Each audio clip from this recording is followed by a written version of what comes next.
আবারও প্রমাণ হয়ে গেল পশ্চিমবঙ্গের যোগ্যদের কোনো জায়গা নেই, অযোগ্যরাই এখানে সঠিক জায়গা পায়, সেটা চাকরির ক্ষেত্রে হোক কিংবা মেসিকে দেখতে হোক।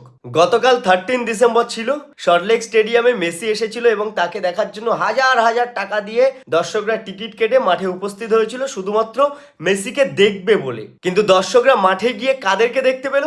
চোর ছ্যাচ্চোর নেতা মন্ত্রীদের। মানে লিটারেলি হাজার হাজার টাকা নষ্ট করে টিকিট কেটে মেসিকে নয়, অরূপ বিশ্বাসকে দেখতে পেয়েছে। আর ক্রীড়ামন্ত্রী অরূপ বিশ্বাস মেসির সঙ্গে ছবি তুলেছে। দেখো ভাই, কোমরে হাত দিয়ে কিভাবে ছবি তুলছে দেখেছো?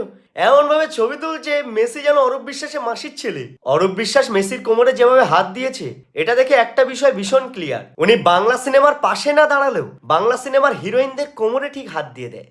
গতকাল আমাদের কলকাতার সল্টলেক স্টেডিয়ামের একটা কালো দিন।